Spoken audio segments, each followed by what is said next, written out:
काम दे।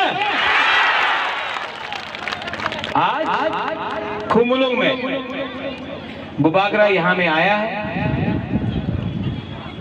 आपको ज्यादा लंबा चौड़ा भाषण सुनने के लिए कोई दरकार नहीं है। Jagdish Dev Verma, general secretary INPT, Chittu Babu candidate, Runil Dev Verma, Ganesh Dev Verma, Sindhu कन्या,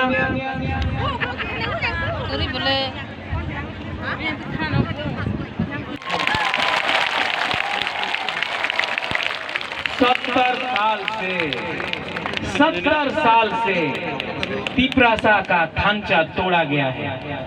कभी देव वर्मा, कभी रंगखोल, कोलोय, जमतिया, रियांग, उच्चोय, काइपेंग करके 19 तोहफा में तिपरासा का ढांचा तोड़ा है। तो कभी आमी CPM, आमी कांग्रेस, आमी INPT